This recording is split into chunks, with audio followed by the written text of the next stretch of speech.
ఈ కాలంలో చాలామంది పరిచర్య చేయాలని ప్రయాసపడుతున్న వాళ్ళు ఉన్నారు, కానీ వాళ్ళకి సపోర్ట్ లేదు, వాళ్ళు వెనకబడిపోతున్నారు.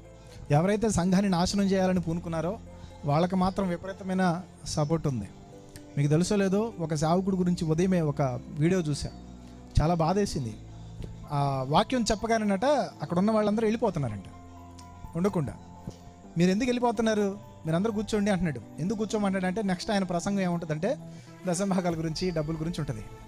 ఆ మాటలతోటి వాళ్ళ ప్రలోభ పెట్టి వాళ్ళని ఇచ్చేస్తున్నాడు. అంత మాత్రమే కాదు, ఆయన ఏం చెప్తున్నాడంటే 12,000 ఎవరైతే స్పాన్సర్ చేస్తారో వాళ్ళకి ఆయన సంతకం పెట్టి బైబిల్ ఇస్తాడంట. ఆయన సంతకం పెట్టగానే బైబిల్లో ఉన్న వచనాలన్నీ తారుమారు అవుతాయి బహుశా, నాకేం అర్థం కదా. అర్థమవుతుందా? అంటే ప్రలోభ పెట్టి డబ్బులు వసూలు చేసుకునే వాళ్ళకి లక్షల కోట్లు ఉంటున్నాయి, పరిచర్య చేయాలనే వాడికి తినడానికి తిండి ఉన్నట్ల. దీనివల్ల క్రైస్తవ్యానికి నష్టం.